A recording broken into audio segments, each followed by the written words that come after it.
Hello, everybody, and welcome to the Large Blast Podcast, or should I say, Small Blast Podcast International Edition, because today I'm joined by Welshy. Kia ora. And no Matt. And Welshy, you are broadcasting to us live from New Zealand. Yeah, live from 13 hours in the future in New Zealand.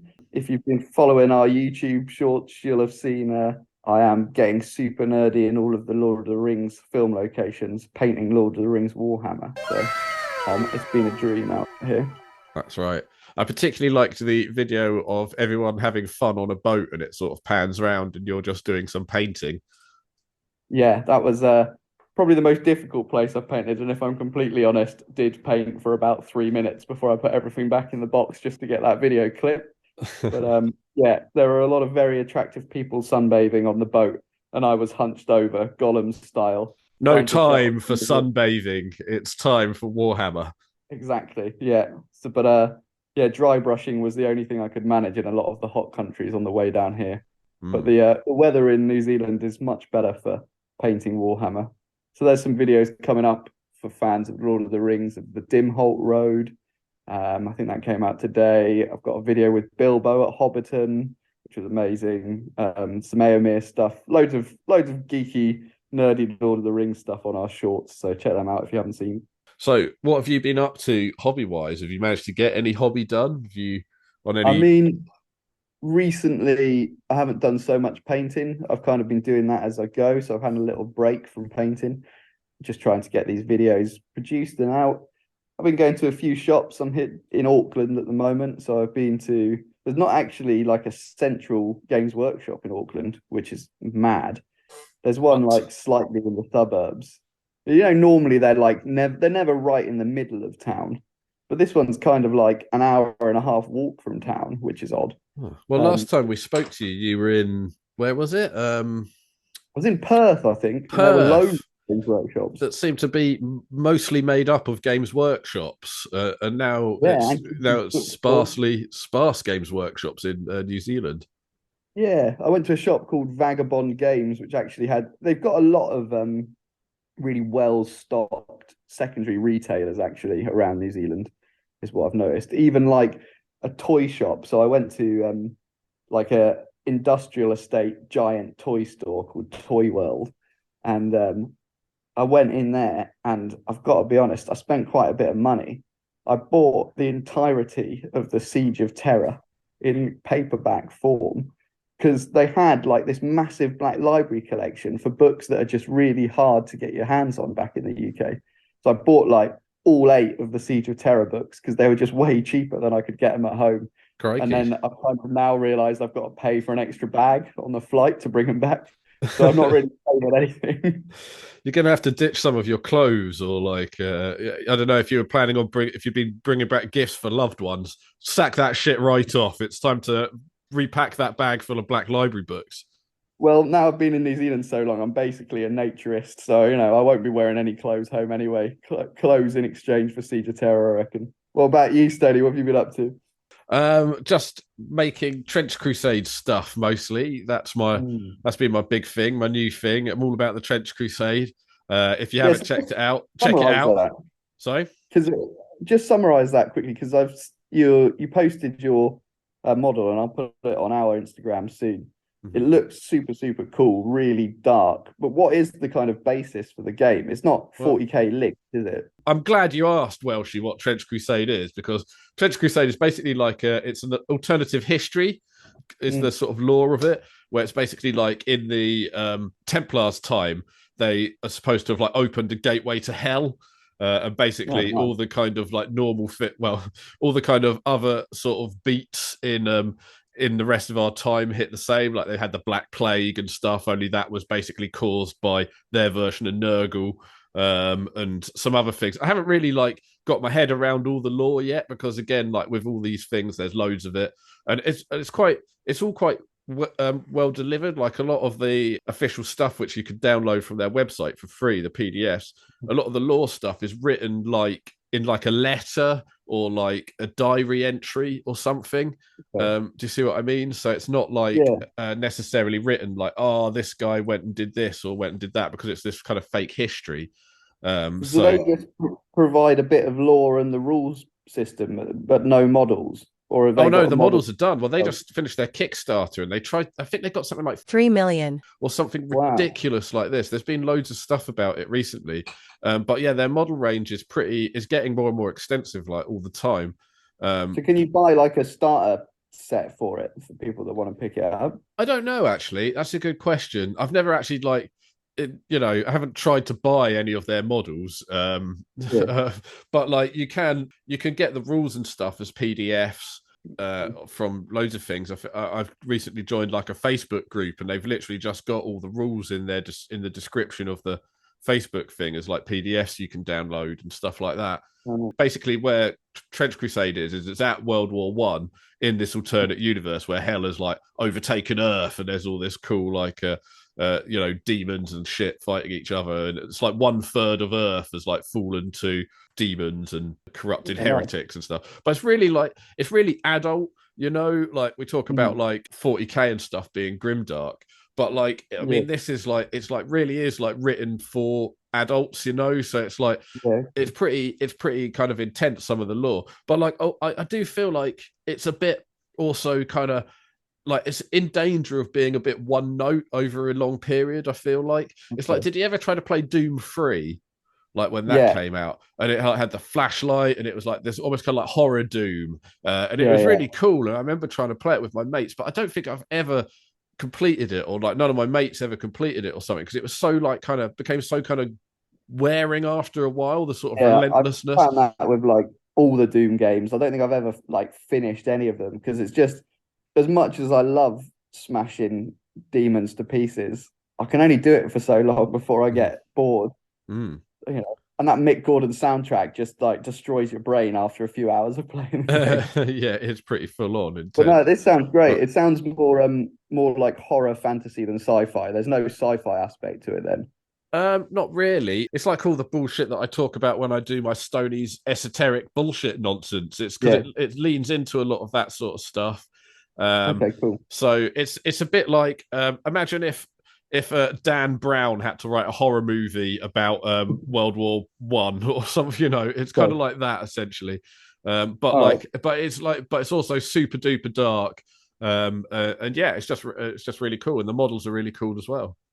No, cool. I'll check it out. Yeah, but also what's really cool about it is it's like a game in its infancy, and it's done way better than it thought it was going to, from like the Kickstarter and all of that. So it's like those early days of Warhammer and stuff where people are engaging with it. Like a lot of people don't have access to the models and things, so you see lots of people like making their own custom ones and posting them. So it's like in that really kind of early creative stages, and I'm really interested to see where it goes. Because like I say, I don't want it to end up as this one note thing, but I think with the sort of creativity of the models and stuff they're doing, it hopefully won't be. But one of the things that I thought would be really cool as well is like, obviously it's like based on real life stuff. So naval battles, we've been talking about it. So maybe finally we'll have some like crazy deep sea diver demons or something cool like that. So yeah. Get on it. You need to design the expansion and put it on Kickstarter. Yeah, let's do it. Cool. You heard it here first. Finance, cutting-edge technology. Accurate information is the Large Blast podcast news. Hear every episode. So, lots of 40k releases have been dropping recently. We've got Deathcore and Krieg. We've got loads and loads of Eldar stuff. And a bunch of other things as well. We've got some teasers as well of some things that I know we've been thinking about for a while now. That's right. Emperor's Children have been teased as well. So, Welshy, what do you want to talk about first? Let's talk about those new models, shall we? Because it was a massive drop that seemed to come completely out of nowhere. I'll start with the Eldar, because I think, for me, like, I think we all predicted the Deathcore was coming, and we can talk about that in a second. But the Eldar release, I mean, you've basically convinced me to become an Eldar player in recent years, is amazing. If you are an Eldar player, you've just got like 4 of your biggest named characters announced in one single drop. Like 4 of the Phoenix Lords and all of the Aspect Warriors that go along with them. Yeah, and some new teams as well. Like I've seen they've redone the Scorpion guys, the Warp Scorpions, who we've talked about before on this show, and they finally got some new models. Exactly, yeah. They came out in Kill Team a little while back, so you can get your full range of warp scorpion, the full range of striking scorpions. Oh no, the warp guys, the guys with the warp not the spiders. striking scorpions, the other guys, the warp men. So they're in this box, the warp spiders, which have they were the least exciting, I think, for me of the re-releases, but they're Phoenix Lord Lycus or Lycus, I'm not sure how you pronounce it. Did you see that model? The guy coming in with the big octopus, I guess they're spider legs on the lightning dome. That model is amazing. Yeah, I thought that was really cool, and I think that it's we've said many times. Me and Matt were talking about this on the last episode. Even with the Eldar stuff, you expect it just to be kind of a glow up. For the most part, because that's how they've done with a lot of them. I know what you mean about the warp spiders. Is they're not, because the original ones were so cool and well different from all the other. Well, not even that different. They were just really cool. And the new ones are a bit. Yeah, they've been glowed up, but it would have been nice to have seen them have a bit more pizzazz. But I do love that new warp Spider-Man sitting in that kind of web of warp energy coming out from him. Yeah, really, really cool. And I also think they did. I mean, the Fuegan and the Fire Dragons, like you say, standard glow up, but done nicely. But I thought Baharoth and the Swooping Hawks were really nice as well, super crisp, really nice. No stupid bases. They just look. Oh, I do like those new Swooping Hawks, but they're all on that. But they do have a weird little thing on their base, don't they? Still, they've all still got a little tiny. I just think they're not as bad as some of the ones. No, they're not. They're not crazy big, but it's really annoying that Games Workshop. Why does every flying character always be flying past the exact same kind of girder style bit of rubble that's sticking out? Why can't could they at least mix it up and use some different bits of rubble or something? It's sort of a yeah. I know what you mean. It's like they've got a stock stepping stone. Exactly, selection. a spike that everyone's I don't know, everyone that sort of can fly or hover a little bit above the ground in 40k has to always hang out near all the spikes on the scenery. Yeah, exactly. I'm a big fan of. I've always liked. Loads of people complain about the clear stands, but I think they're fine. They're great. Yeah, they attach a bit derpy, but it looks way better than the scenery. I feel there must be better ways that they can attach the clear stand now, even, or incorporate it with all the kind of model making stuff they do. If they printed one piece that was clear and attached it to the ground or something, and then you just I've always thought the easiest thing to do would be, do you remember the old ones used to just be a straight stick that went in a straight hole? Yeah, they just need a curved stick that goes in a curved hole, so as you put it in, you kind of bend it as you put it in. Don't they do that already now with some of one of the games? No, the ones that they've got, the more recent ones are a kind of U-shaped cut that there's a kind of cylinder goes into, so you get a bit more surface area to glue it, but it doesn't I want a curved penetration, Stoney. After a clearly curved penetration. Hang on, let me just Google that to see if we can achieve a curved penetration. If you're doing it, stop it. Get some help. One of the things that I was thinking is because all the parts of the model are kind of snapped together now anyway. If they made one piece of that in clear plastic, that had the bottom of the foot on and and a thing that went into the base or something, then I don't know, that would all so it was the leg and the base were properly connected. They didn't need to be penetrated. They were already as one. Then you've got a painting issue because you're gonna have to mask the clear base before you spray paint it so that you can spray the foot. Oh, that's true. If you're going to get spray painting, yeah, but still, I mean, I guess you'd have that if you were recklessly assembled your things anyway, but. I don't know. Yeah. What do you think about the Deathcore then? The new Deathcore Creed guys. Yeah, I do like those. Yeah, I mean, I think they're cool. It's really good to see. I mean, it's like we were saying. It's a shame that the Forge World Deathcore Creed guys disappeared, but it's nice to see them coming back in 40k. So yeah, they're pretty cool. It's a way better horse than Solar Macarius's big old rubber horse that he's riding around on. What were you talking about? And I listened to your last bloody episode on cats where you were rambling your way through various animals in 40k. What was the rubber horse conversation all about? Yeah, old Solar Macarius riding around on his rubber horse. Everybody knows it. So what if the Lord of the Rings thing was shit? Amazon are back, and this time they've signed more innocuous deals with Games Workshop over things that may or may not happen. Maybe, right? We've got a Amazon show. That's basically it. We've all been waiting for this big Amazon show reveal where we get like a full Games Workshop IP on Amazon, and it's all kind of gone quiet. And then this series that it already exists on Amazon, I don't know if you've seen any of it, it's called Secret Level. It's where they make like a TV episode based on kind of computer game IPs that already exist, a kind of like extension episode. And they've announced that there's going to be in the next Secret Level series, one of the episodes is going to be a 40k episode that's an extension to the end of Space Marine 2. So it's animation and it looks really, really good. I know you said you haven't seen the trailer yet, but you should watch it after this. There's like a teaser out for it. It's properly high quality, like Astartes level, modern console level graphics and animation. And it's just part of this much bigger kind of series that exists, but it doesn't seem to be anything to do with the fact that Amazon have already signed with Games Workshop. It's kind of odd. So it's a program that like they make animations about other animations. They finish basically, yeah. It is canon to those worlds, but it's a kind of, I guess it's like what's it called when you kind of put together a kind of little taster series of other things. Sizzle reel. Yeah, I guess it's kind of like that, a sizzle series. Right. Yeah, but the trailer, you watch it, it looks good. It's going to be a great episode. It's going to be on Amazon Prime. So it'd be nice to see, you know, something it's not linked to Warhammer. I mean, this is what Warhammer Plus is so ridiculous now. We're getting like probably going to be the highest budget animation of Warhammer 40k released by Amazon that's got nothing to do with Warhammer Plus. And talking of cool models, Stoney, we've seen some heads now teased for Emperor's Children. I know that's right. That fussed on them.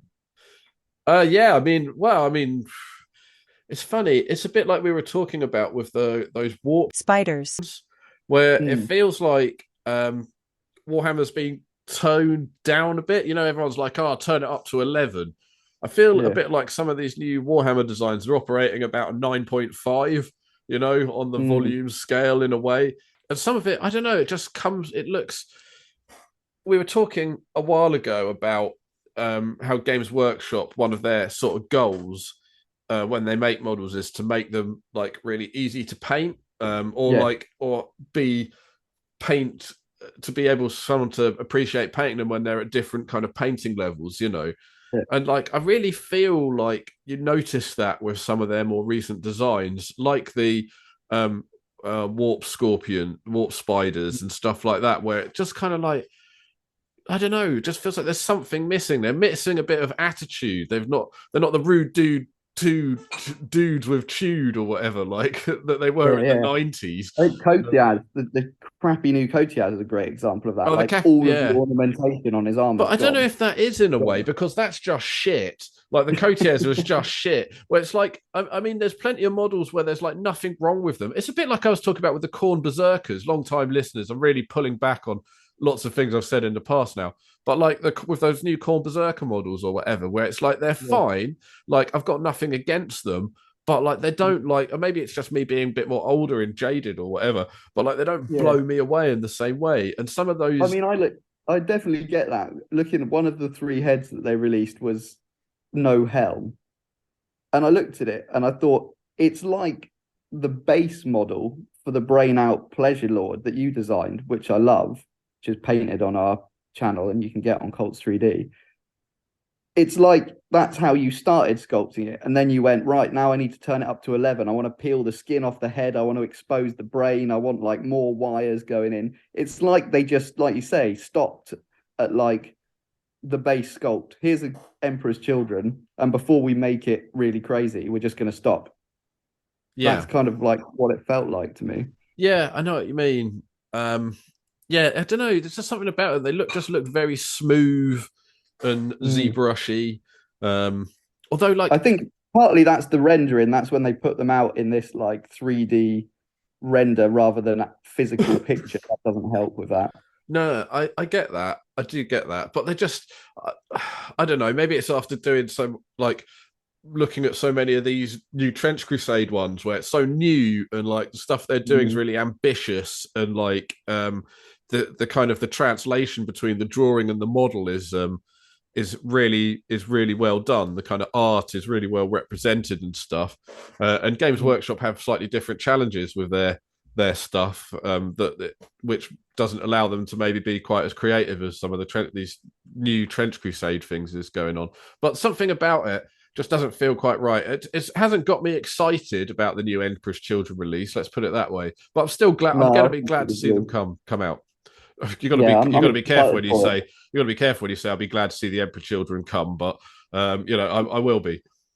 You won't be able to see much longer after that. That's for sure. Oh, they're gooey boys. Rolling in my 6-4. Welcome, Large Blast listener. You have joined me on a journey through time and space. But be careful, dear listener, for the footprints we leave here echo through eternity and have the power to change the very outcome of time. Did we take a right at Gandhi and a left at the moon landing? Should we have gone straight on at the Magna Carta? Who knows? Only way we will know for sure is to stop and have a look around at our surroundings. Hey, you there, mate. What's going on?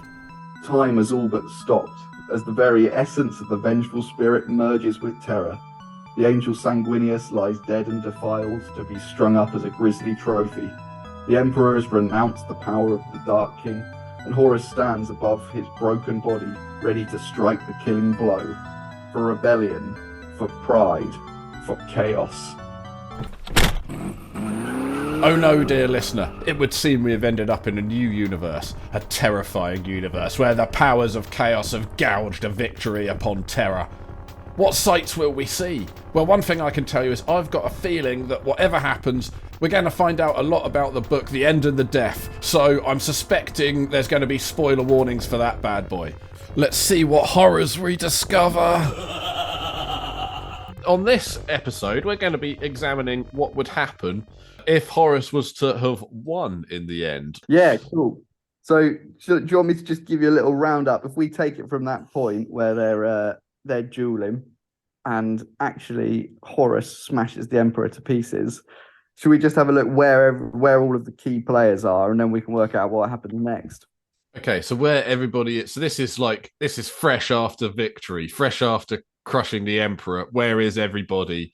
How are they going to get the news? Does someone fling open a young boy flings open the windows of the vengeful spirit and goes, "The Emperor is dead, all is lost," or something? And, release the carrier pigeon. Yeah, exactly. And someone blows a big horn or something. Let's just kind of go through where the Primarchs are, because I guess they're the only real things that kind of matter at this stage, any kind of key players on the board.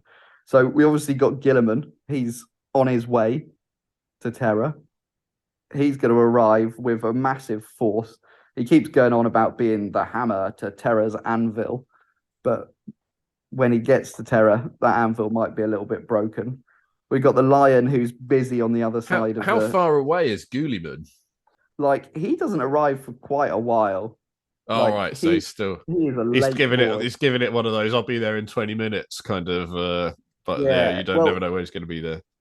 There's loads of arguments as that, like, if you go on Reddit and type in, like, where is he? Someone's put together this really good account of, like, how much all of the other characters manage to get done in the time it takes Guilliman to get to Terra. And, like, Russ is going to, like, 3 corners of the galaxy and back to Terra before Guilliman gets there. And then there's loads of, like, ultramarine shills going, like, oh, well, he's gathering everybody up. He's got to, like, free people to build up his source. It's like, nah, he's doing like a register before they get in the thing. He's like, Terry, yeah, Greg, yeah, I'm here. Like, he's got all these like 3,000 dudes or whatever.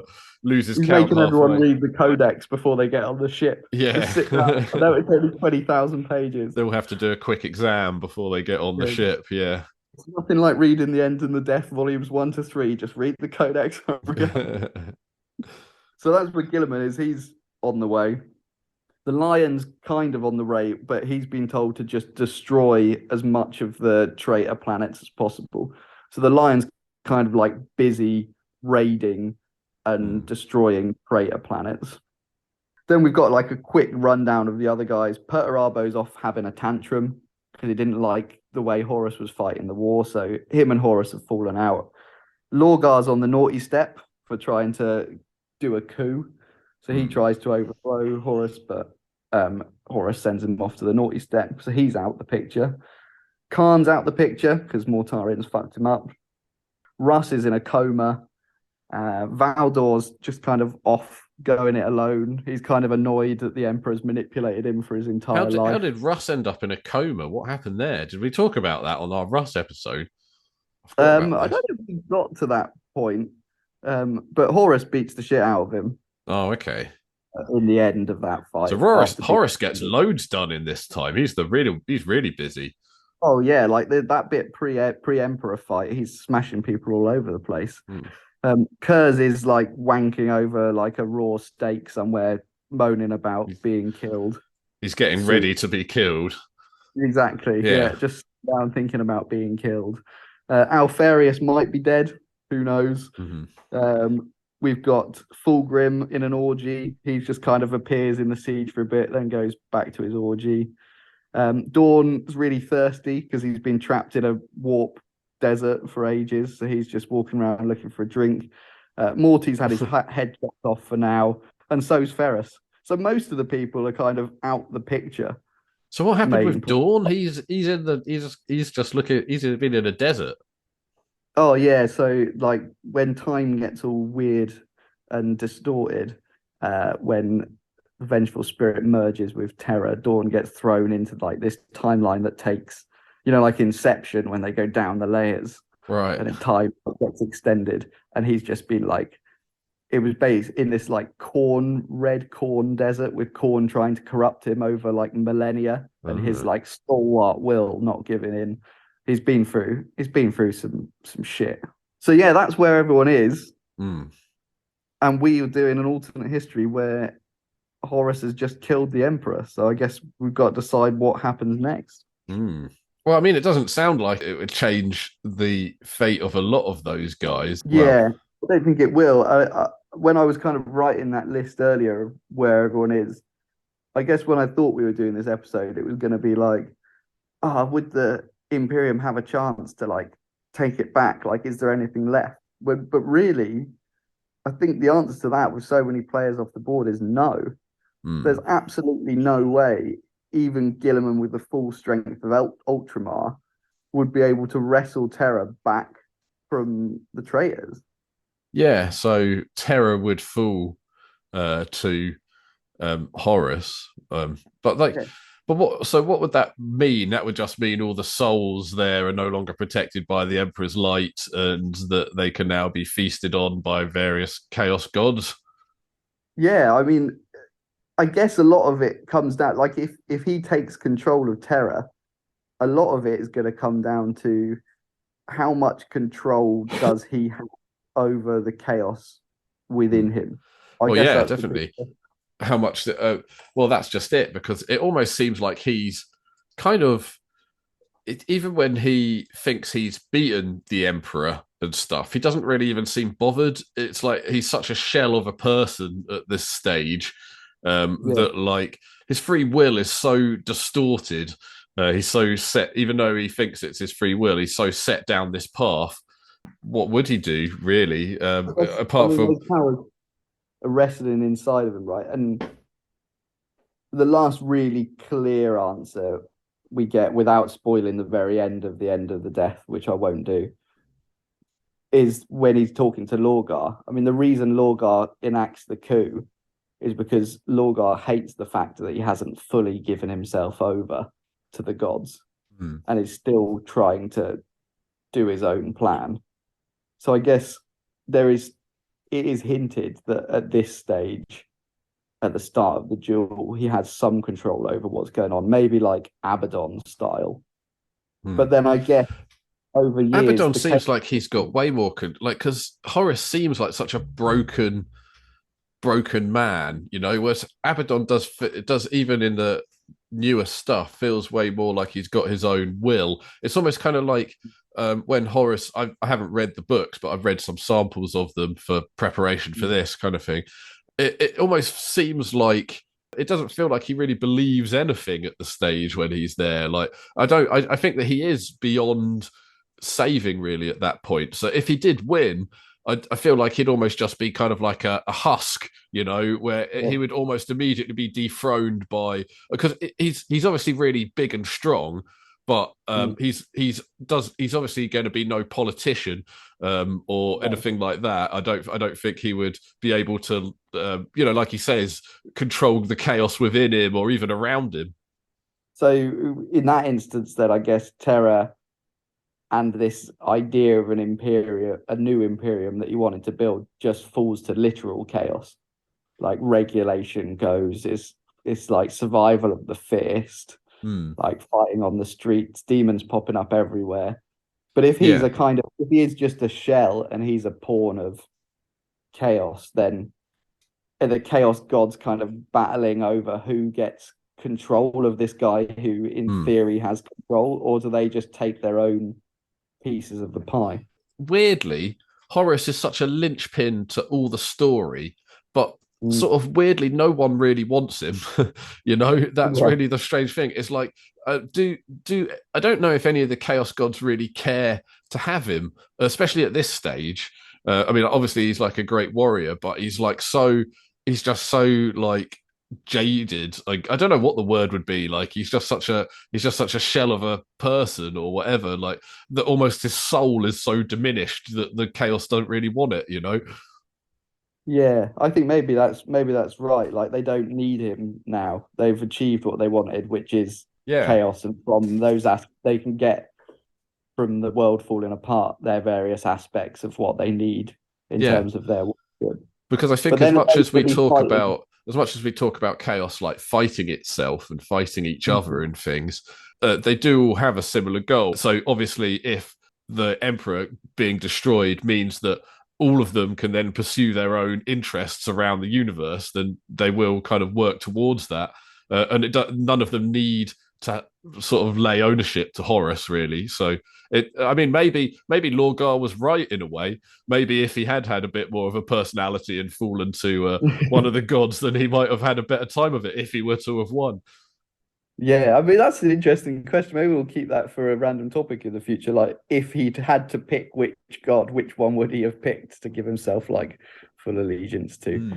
But I think you're right. I think it does fall apart, but that then leads to the kind of Eldar theme that runs through the whole of the Horus heresy and into the Siege of Terra, which is that like Eldrad and the Cabal that have always been in the background, and to the extent what the Alpha Legion are working towards, is they want Horus to win because that the flame will grow so big and so fast that chaos will burn itself out, and that will give the other races of the galaxy like a chance to survive. Oh, I thought that the Cabal wanted the Emperor to win because it will it means that chaos burns out slower or something. No, they foresaw that there was potential, it wasn't sped up, that essentially you'd end up with 40k. What the Cabal really didn't want to happen was 40k, like endless stalemate war. Yeah. Chaos feeds off and off and off and off. Well, I guess we should probably just explain a bit what the Cabal is in the lore, just in case. But like, they're this kind of like weird sort of group of alien races, sort of have some sort of mysterious say in like what happens in the universe to some extent. They're basically like the Illuminati, right? I guess so. Yeah. They're like the Bilderberg group or something, aren't they? They kind of get together and They're made up of like ancient Eldar and races that have been around since the time of the old. Well, maybe not the time of the old ones. It's never really said that it's that long ago, but certainly predating humans. Yeah. So they try and put in lots of plans, and to be honest, it is unclear like what they really want. There's a lot of kind of flip-flopping between, oh no, we thought this was going to happen if the Emperor, oh no, it turns out, right, that their ability to see the future is bullshit. Yeah. It's kind of what happens with the Cabal. But there's certainly an argument that chaos burns itself out if Horus if the whole galaxy just falls completely to chaos overnight. But then I guess that's not going to happen, because although Gilliman wouldn't be able to retake Terra, what I guess we'd imagine is a kind of underground resistance of the loyalists that are left. Yeah, I mean, I think that's it. Is probably, I mean, maybe it would just kind of like shift over, like, you know, like I guess that Chaos are the sort of more minor force compared to Space Marines. Imagine if everybody started playing Chaos and only some people played Space Marines. I guess that would be what the sort of what had happened in the lore. You know, I guess we've talked about it before, but like obviously. I mean, even it's kind of hinted at the lore as well, with Chaos burning itself out. But Chaos like needs humans to be Chaos, and needs souls and people to feel things and stuff. So it doesn't really. It kind of wants them to enslave humanity, I guess, would kind of be its end goal, rather than like kind of you know, destroying it, which I guess is almost the same as what the Emperor's end goals are. So I suppose it wouldn't be massively different. It would just be like a kind of a different, you know, if you lived on a Nurgle planet, it would just be way stinkier. Or maybe not, actually. Who knows? Because of the... So yeah, I don't know. Maybe if you lived on one of these far away planets or whatever, they'd just be like, oh, Chaos have won. And you'd be like, all right, back to the sulfur pits. I'll see you later. Like whatever, you know. Yeah. You're right. You know, there's the average person, its life isn't going to get much worse, you'd imagine. Do you reckon, like, if he's in charge for longer and he has longer to try and do it, do you think there's any of the loyalist Primarchs, or any of, I suppose, the non-demon Primarchs? So I guess that includes Perturabo at this point, that like would now join him? That's a good question.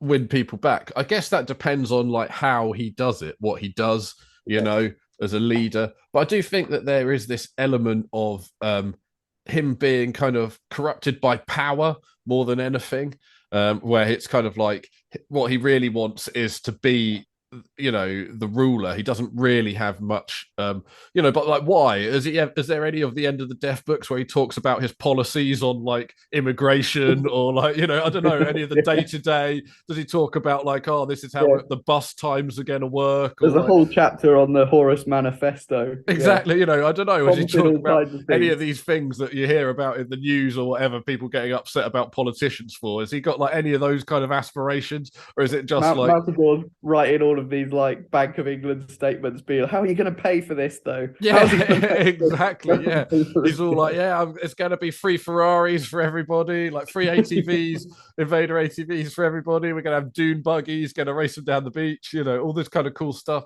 But like, yeah, like, so, but it doesn't. All he really wants is to be in power. He just wants his dad's job, you know, I guess.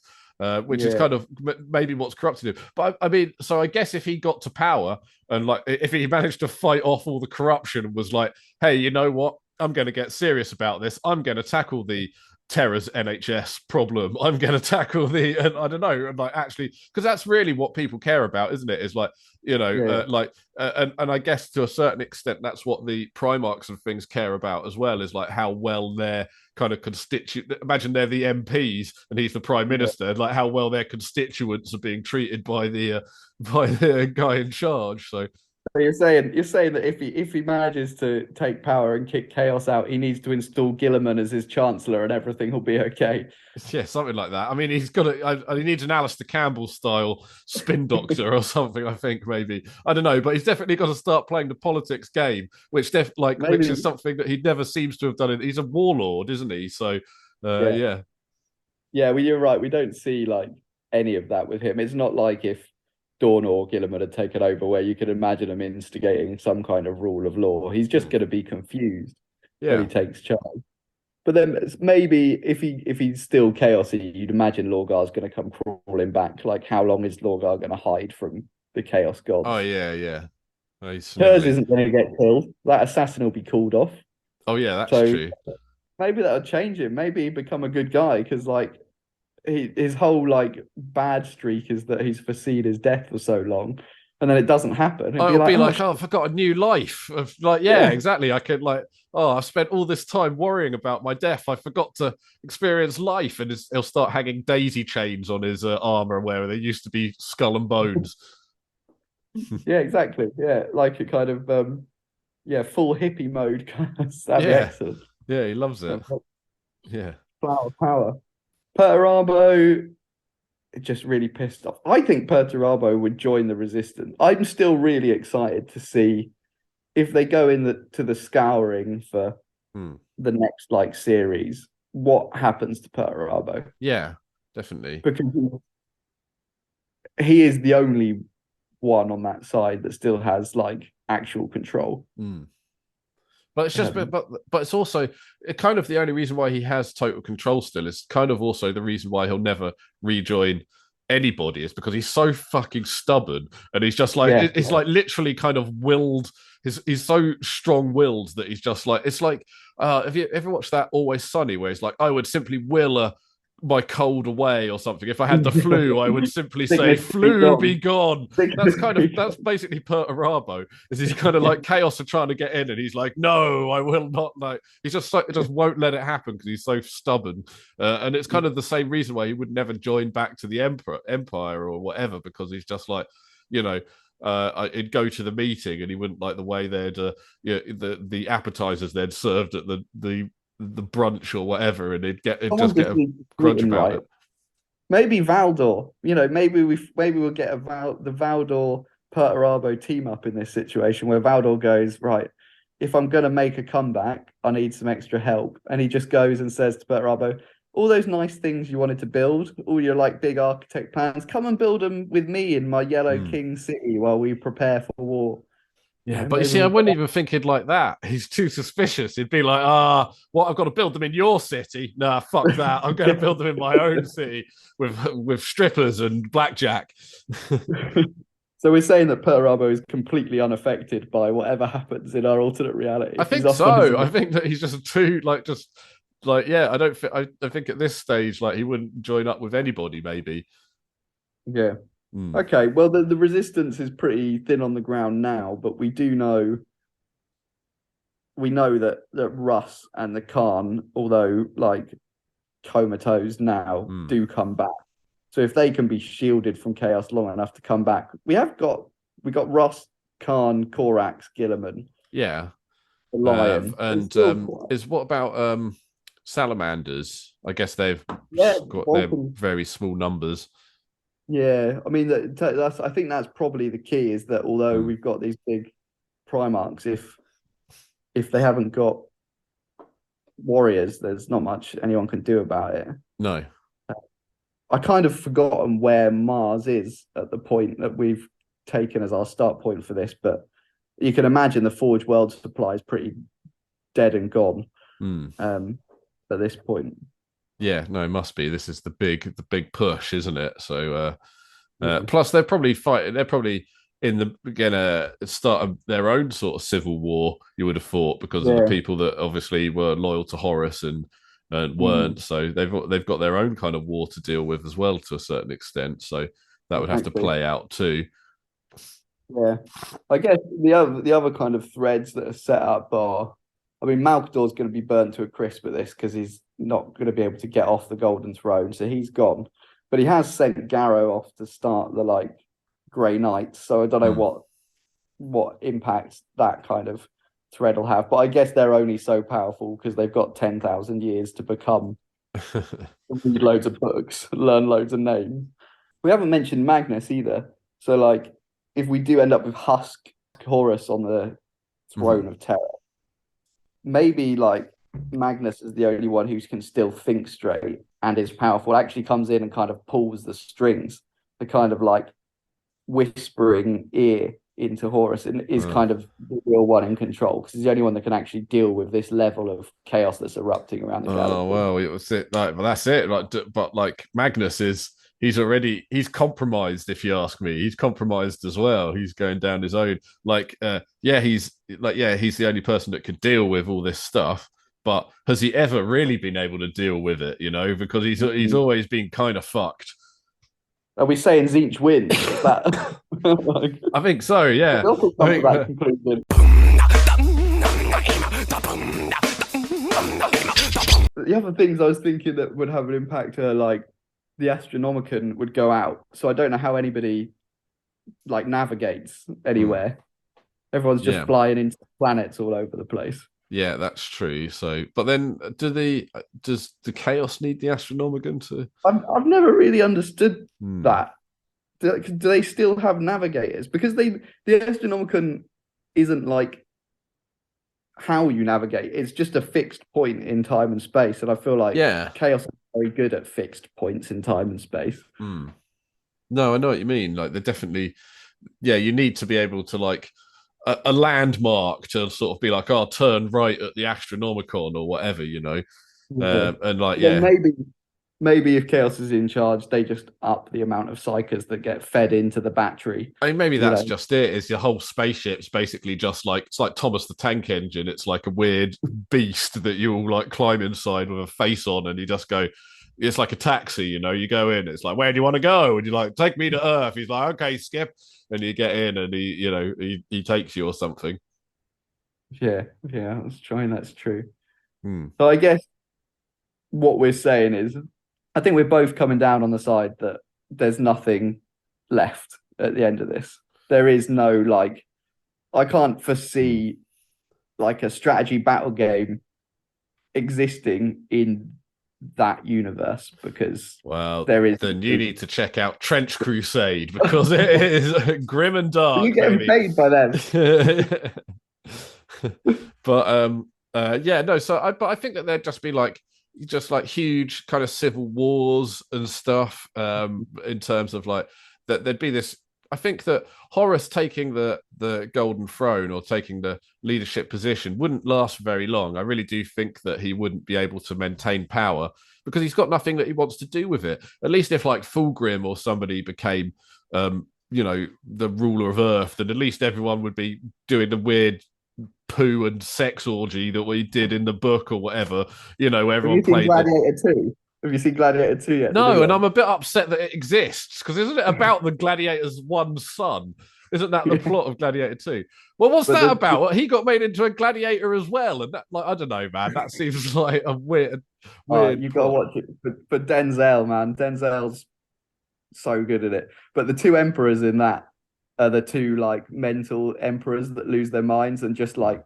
They're so Fulgrim. It's like parties everywhere. Let's make the games last for a month. It's that's what Fulgrim would be like.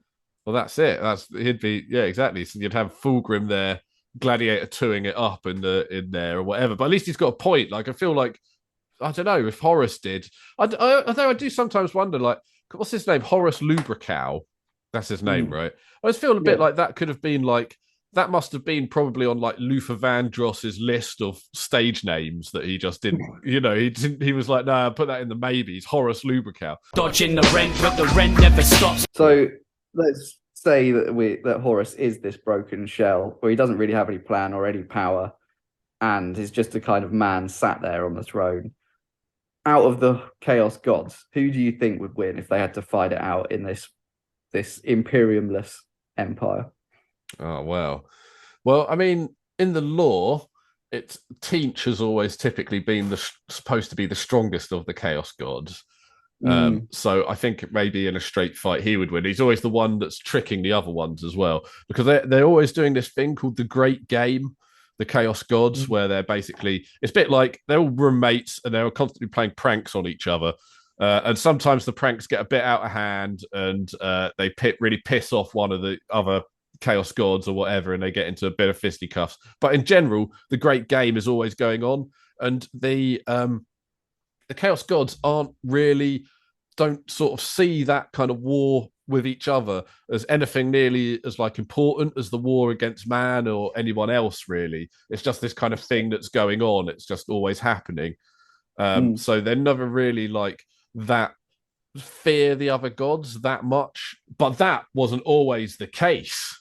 Because and we've talked about this before in the past, but there was officially a fifth Chaos God at the start of the Chaos lore development and everything. There was a fifth Chaos God, originally designed for Warhammer Fantasy, called Malal. And we've definitely mentioned him before because he, back in the early days when Rogue Trader and Warhammer Fantasy in particular started getting more and more popular, Citadel Miniatures didn't really know what to do with all this newfound fame and kind of popularity. So they started to release just a bunch of stuff with the kind of Warhammer IPs on. And there was a magazine called the Citadel Companion that was a Citadel miniature magazine, basically. And they got on board a bunch of the early 2000 AD writers, pre-2000 AD. And one of them called John Wagner made a comic called Caleb Dark, who was a warrior of chaos, but who hated chaos and had made a pact with the god Malal, who has turned his back on the other chaos gods and has been outcast by the other chaos gods as this kind of god of revenge. The worshippers of Malal are also chaos worshippers, but their main goal is to attack the other chaos guys. They really don't like Khorne or Nurgle or Slanesh or any of those guys. So their whole thing is about fighting chaos, even though they are themselves worshippers of this guy Malal, who was the exiled god. And it's said, this is official lore as well, that inside the warp, it is forbidden for chaos demons to speak the name of Malal. And it is forbidden. Wow. So this is separate to, this isn't like a Be'lakor situation. No, this isn't. Well, this kind of this is an actual god level being. This is another chaos god. This is the fifth chaos god. He's the god of revenge. It's said, when a space marine turns to Malal, all other chaos gods grow fearful, and the laughter of the outcast god fills the tomb of space. Whoa. So this is great stuff. This is like canon stuff. This is canon stuff. Well, Space Marine armies. Well, let me, because it is canon, but because this comic was written by John Wagner, he technically owned the copyright, the intellectual property for Malal, and this, even though it was kind of something that was being thrown around by Games Workshop a lot, and was officially part of the Chaos Pantheon, but he wasn't kind of like as visually captivating as the others, like obviously Khorne's red and a demon, and so he was this kind of like, he's this weird, he looks a bit like a pterodactyl and stuff in the early art. He's got this weird kind of bird head. Oh wow. And this was only ever linked, this is pre 40k existence. This was pre 40k. This was even kind of this is even kind of pre Warhammer Fantasy being Warhammer Fantasy, really. It's when Citadel Miniatures was just kind of expanding on their own lore. So even though he was, they had to abandon the idea of Malal after this comic came out because they didn't own the intellectual copyright. It was kind of kept alive by like fans and stuff in the way that we've sort of grown to know with Games Workshop stuff. But never really went away. And in 1988, when the Realm of Chaos book was released by Brian Anstel, which was really the first books series that like said, this is what chaos is. I'm sure most people know about this. They're the Realm of Chaos ones. They're Slaves of Darkness 1 and 2 or something like that, where they were called. Yeah, re-released fairly recently, actually. Re-released fairly recently. But that stuff obviously was kind of what really put chaos as we know it into play. And they did a bunch of stuff for Malal as well. He was supposed to be included in this book. They commissioned a bunch of artwork. There was a bunch of stuff written up about him, all the rest of it. But that's because Brian thought that he had the copyright for it. Turned out that it was a bit shady, so Games Workshop decided not to print it. But they did not tell that to the man who was working on the very first Warhammer Fantasy Core rulebook, who printed a whole section in there about Malal and the worshippers of Malal in the Chaos Gods section, like he was Khorne or Nurgle or anybody else. So it's more proof that Malal was like a real thing that was sanctioned by Games Workshop that they had problems with releasing. I'd love to ask Dan Abnett if he knew about this character when he was writing the Dark King, Fifth Chaos God, Emperor Ascendant parts of End of the Death, whether there's any kind of link in his head to this. I mean, I think that it's really interesting earlier on when we were talking about Perturabo and stuff, where like in a way he would be like a really interesting follower of Malal, where he doesn't really even he's not really on anybody's side, but he's just really pissed off with chaos. Like one of the things that they say about Malal, one of the ways he gets a lot of his power and stuff is by villages and stuff where chaos warbands have been through and like killed everybody there, and let's say you're the sole survivor, the kind of revenge you want to seek on chaos is like so you kind of it kind of becomes all encompassing, and like you're consumed by it in the way that chaos is, but you're consumed by anti-chaos feeling, so it's this kind of, it's like the god of Tarantino. Yeah, basically he's a lot like Tarantino. But and in the Warhammer Fantasy book they expanded on Malal quite a bit. Like they say that Malal's goal is only to kill other followers of chaos, and that his followers are called the Doomed Ones. Lightning bolt. In this, he also talks about another chaos god, which must have been something that they didn't quite get enough time to tell him to strike from the records before it went to print.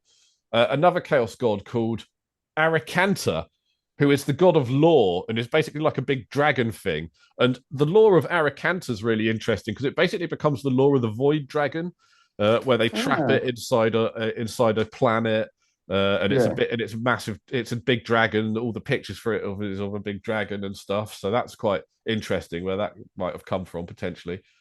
That's really cool because I know that Graham McNeil, who wrote Mechanicum, loves all of this old school stuff, and the way he writes the Void Dragon in that is that he describes the Emperor like riding out in medieval times and fighting an actual dragon, even though we now know it's just a Catan.